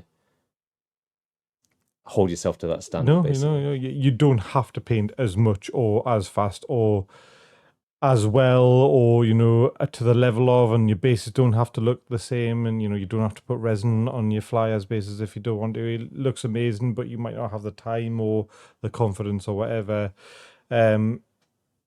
Just do what makes you happy, and like we said, any hobby's good hobby, isn't it? Just a little bit of progress. Absolutely. And it's all practice as well. It's all practice. Even experts still practice. So and on that as well, I think so point 6 is like, try and stay like glass half full. So to feel good about the stuff that you have done, and to not feel, and this gets back into the sort of work thing. Don't feel bad about the stuff that you haven't done. Like, it's not getting you any further forward. The existential dread that I would feel if I really got bothered about the stuff that I'm not getting done would be soul crushing. And you've just mentioned it a second ago. The hobby is literally always there. The game is always paused. the server's not being reset. It's always paused for you to come back to at any point. And that, to try, I guess, and see that as like as a massive positive of of doing a hobby like this, which is about tangible, real objects, is that you can always come back to it. Yeah. And I think I've talked a bit about how if you get out of it, then you can sort of think that like, I'm not going to do it because it won't be as good, or I've got out of practice or out of the swing of things. And there's ways of sort of like dealing with that, like we'll get to in a minute. But yeah, just see the value in anything that you've done, and enjoy the actual experience of having done it as well. Exactly, yeah. And always try and find some value, even if it's just a lesson learned, even if it's the way that I approached that is something that I wouldn't try again. That's not a mistake. That's a lesson. Yeah. And I think, I can't remember who it was. Somebody was posting about like power swords, and there's like a million tutorials. And it might have been Rob Smith. Yeah. And so another a friend from the West Allotment Wildlands, and a great guy, and a great gamer and everything, and a great painter, very good painter. Yeah. And that got me thinking a little bit about I don't know where I read this, but like if you want to get better at something, spend 10% of your time watching other people do it, and then spend 90% of your time just doing it yourself. And I think that's something, in a world of like unlimited YouTube tutorials, it's really easy to like watch other people doing it and get that strange kind of vicarious dopamine hit from like having seen somebody else's project through to completion.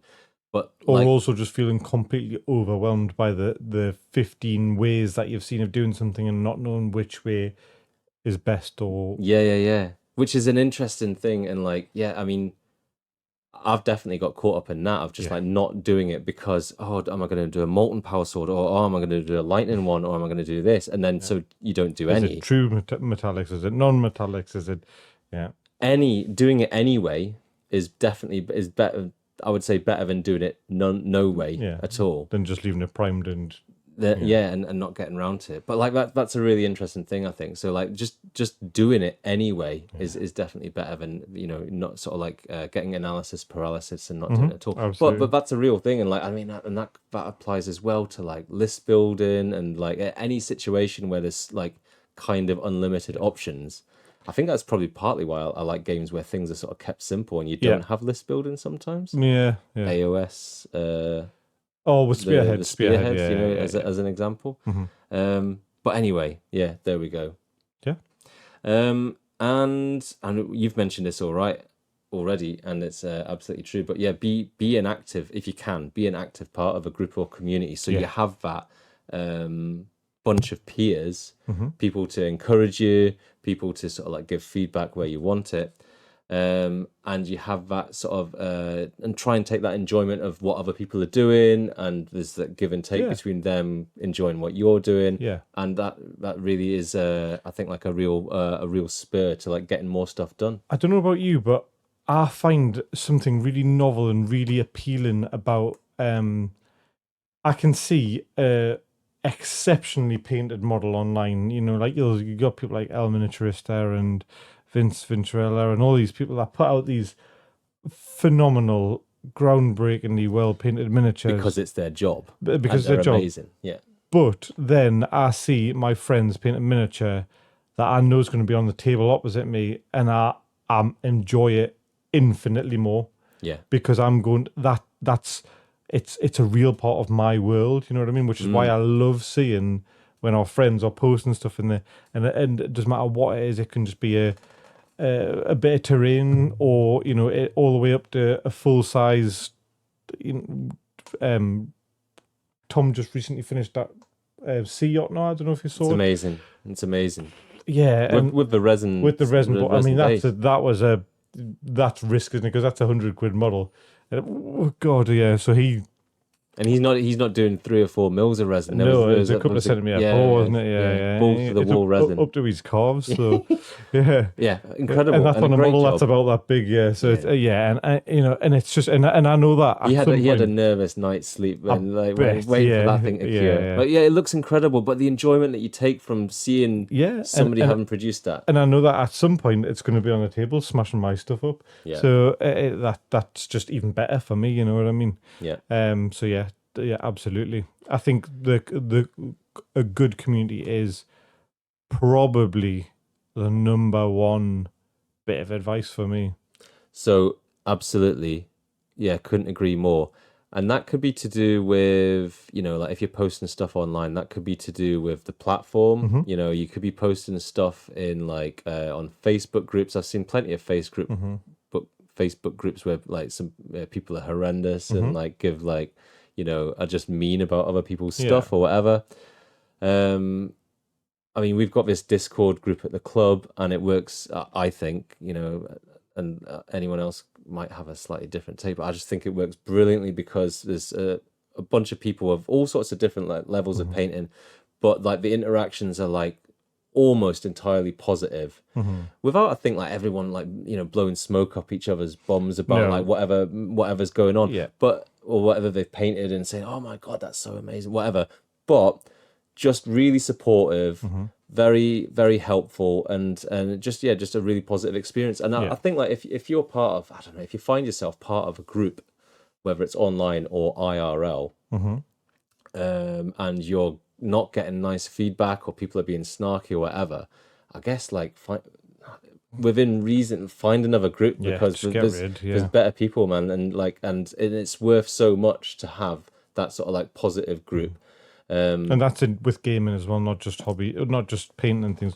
If you're going to a FLGS or a games club and it's toxic, or you're having all these negative experiences, it's time to just cut ties and find somewhere else, because it can make such a difference to your gaming life and social life and everything that it's just massive. I mean, who wants to spend loads of time painting something just to have it slated or whatever? Exactly. I mean, I had like a couple of experiences of this. Like I'd painted some old, like an orc war boss on Wyvern, like an old metal model that I'd been given by like my cousin, because it was his old Warhammer collection when he was a kid. With the big bull-headed wyvern, Exactly. Cool mini, weighs a ton, always falls over because it's massively like wrongly weighted.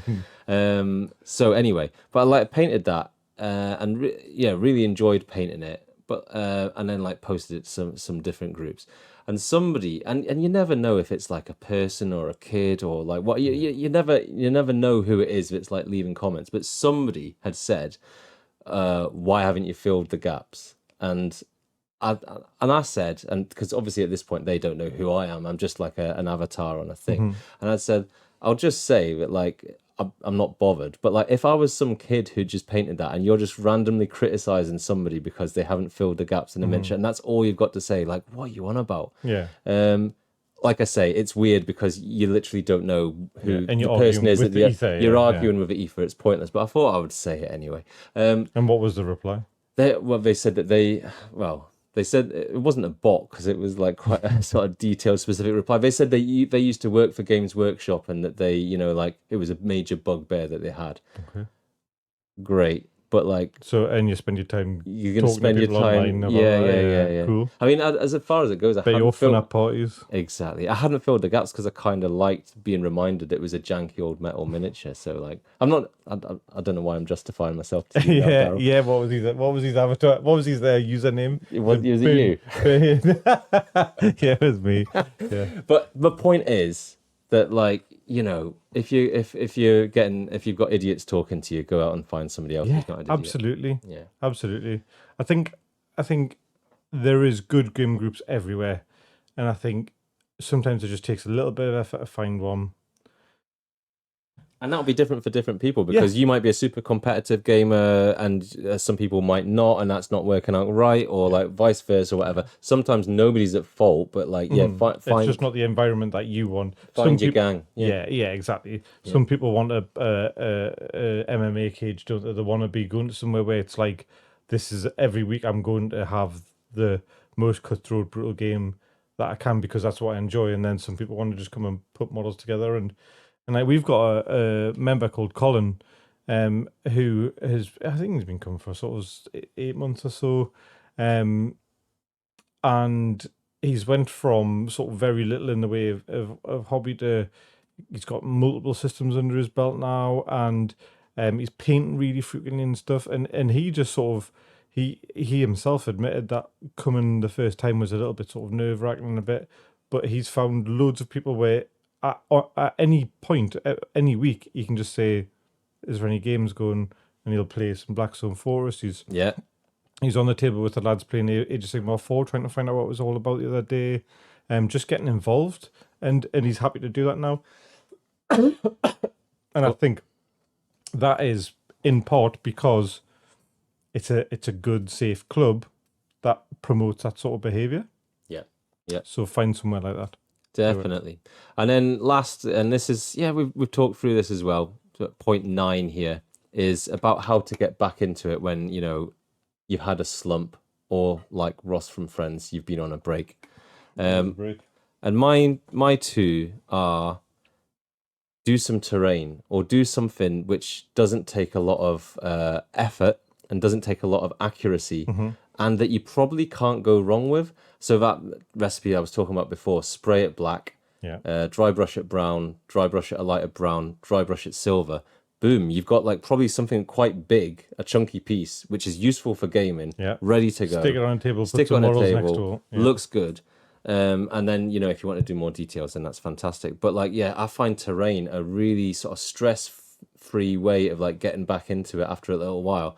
I don't, if I've lost the muscle memory a little bit of like trying to do some freehanding, I definitely haven't lost how to like swash a makeup brush over some like plastic. So there's that. Or, and this is a thing with the resin pour base that I was talking about, try something different, or like something that you've sort of thought about doing for a while but haven't, like so a hobby treat. Or buy, not to like big up capitalism too much, but buy a new product that you've been thinking about for a while. It doesn't have to be something big, does it? A paint, a bottle of paint is £3. £2. Try something that you haven't or some pigment powders, or just some different technique that's gonna like get you sat down and interested in what you're doing.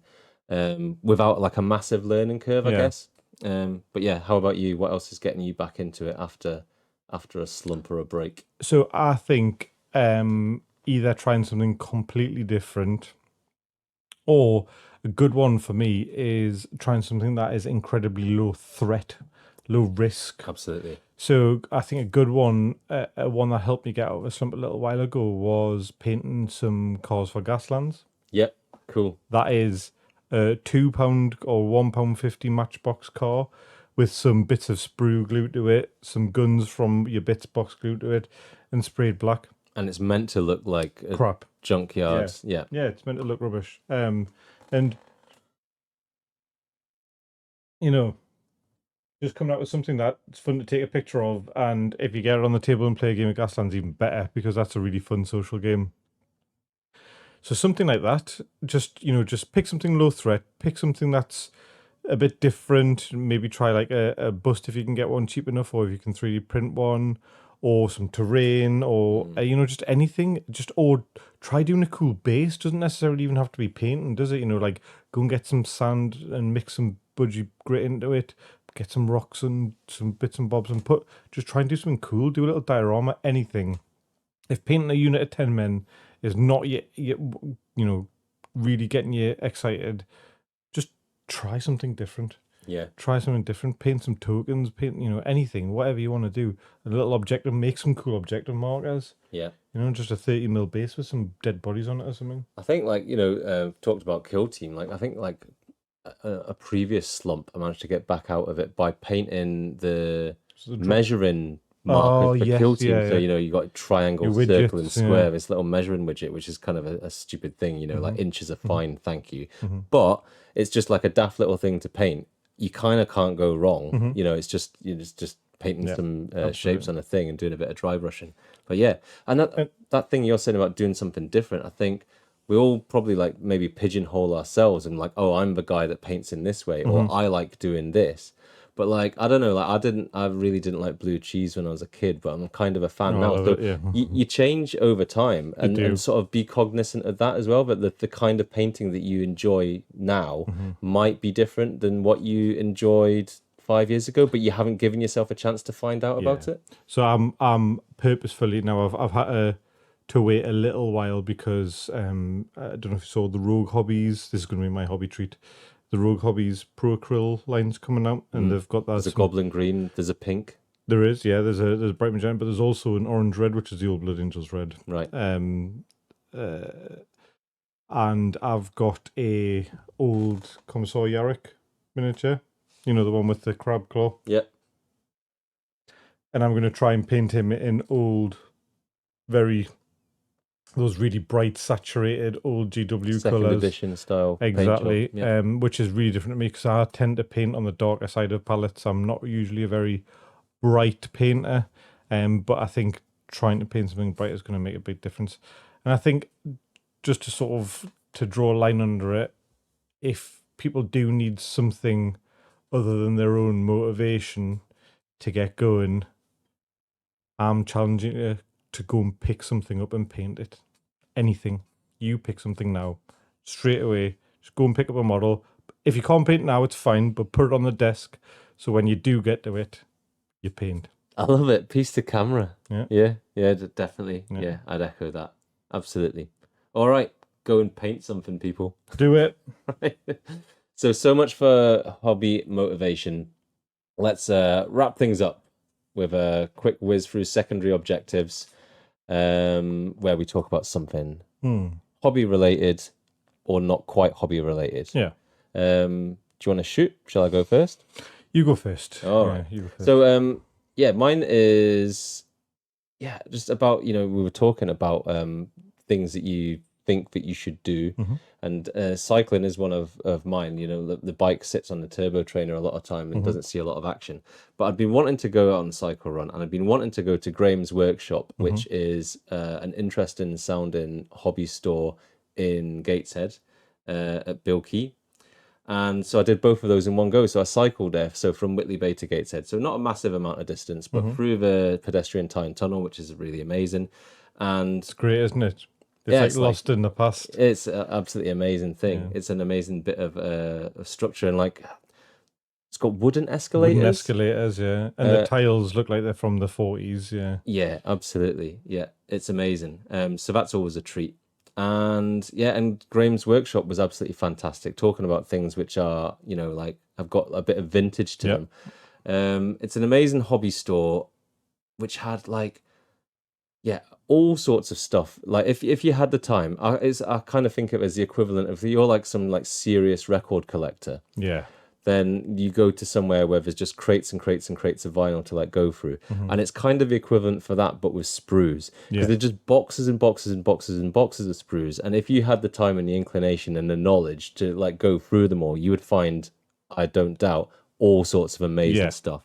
But even that notwithstanding, it was boxed games that hadn't been out of print that long, but are hard to come by. And there was books and publications for all sorts of war games going back ages. So I picked up How to Make Wargaming Terrain, which is one of the ones GW put out I don't know when, it was very early 2000s. It was around Lord of the Rings time. Oh, it's not the one that I'm thinking of. Yeah, there's a blue cover and there's a red cover. This was the blue cover one. Because was the red cover the one that had the cactuses, the foam? No, it's got that in it as well. I think it's got the weird little, and you put cocktail sticks into it. Yeah, that's the one I'm thinking of. Yeah. So there's a couple. I think it was the blue cover one that I got, and it was for a friend, Josh, who'd been looking for it a while. But very reasonably priced, definitely cheaper than eBay. Yeah.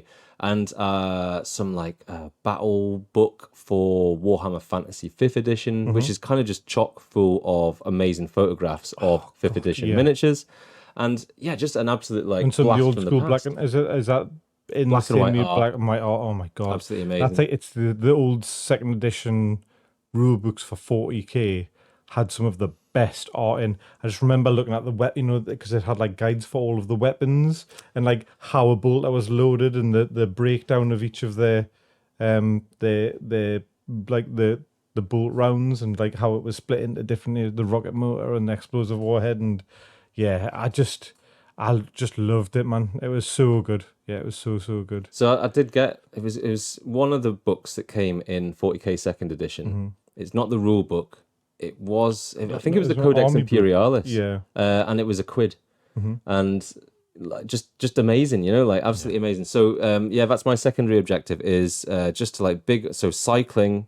Mm-hmm. Absolutely fantastic. Go for a cycle run. Couldn't like recommend it more. Mm-hmm. And if you're doing that, and if you're in the Northeast, go to Graham's workshop for an absolute trip down Wargaming memory lane. Had a quick chat with him. Amazing guy, really. And I think somebody told me, I think this is right, that he runs Ardhammer, which is the bring and buy sale for Wargaming stuff that's held periodically in Gateshead, again in the Northeast. And so bought a bunch of books, and I bought a Wargame Foundry Necromancer, which I might use for Frostgrave at some point. Nice. So just an absolutely mega positive experience, and that's my secondary objective for this week. Cool. My secondary objective is to read a paperback book again. I've been so sort of, I don't know, like sort of trained myself to just think I don't have time to read paperback books now, and I've only got time for audiobooks. And, blah, blah, blah, like, you're too busy for this, you're too busy for that. And it's not the case, actually, because I do waste a lot of time. So I've bought myself a book called Between Two Fires, which is a sort of a semi-horror book set in medieval England, and it sounds really interesting. Sorry, is this like you want to read a book as opposed to listen to a book? Exactly. Or is it like read a book physically rather than on a Kindle or something, or is it not part of it? As in I've bought the book. Right. Yeah, I've bought the physical book. Yeah. I think there's something special about reading books. I would do much prefer, and I think I've ended up in that sort of place of just have the convenience of audiobooks, and I've got Audible, so I listen to them all, and I just want to read a physical book again, and I've been rubbish at doing it. So Between Two Fires, I've bought that. I just arrived today, so that's going to be my first delve back into reading. All right, fantastic. So we'll have a review of that next time out. We can have a review of the book, and we can have a review of reading books. And is that something reading that books. people should it's get great. into? Yeah. All right, and I guess with that, then that just about wraps it up for episode 7. So cheers very much, Daryl. Thanks, Lee. Absolute pleasure. It's been good to be back. Thanks very much to everyone for listening. Thank you. And we'll be with you again in a shorter time frame than 3 months into the future. Yeah. I've got to apologise. It's mainly my fault because of work commitments. So I'm done in a week or so. So I think in the spirit of the hobby motivation that we've been talking about, I think we should encourage the listeners to be happy about the podcasts that they've got, and not disheartened about the ones that they don't have. So there's that, and next time out, I don't know what we'll be talking about. It might be a bit of journey into bolt action as that all sort of ramps up, or maybe a bit of a special on early experiences of Age of Sigmar. Age of Sigmar is definitely going to be one, and I'm hoping to talk about a friend of mine, two friends of mine, as father and son, the Toons from down London way that I met through the Song of Ice and Fire game. Brought out a rule set called On Bloody Ground, which is a historical style mass battle game. So I'm really looking forward to trying that out because it looks very interesting. So hopefully we're going to have something to talk about in that. Brilliant. So some more or fewer of those things will be getting talked about next time out. Yeah. But until then, cheers very much everyone for listening. Bye. Cheers.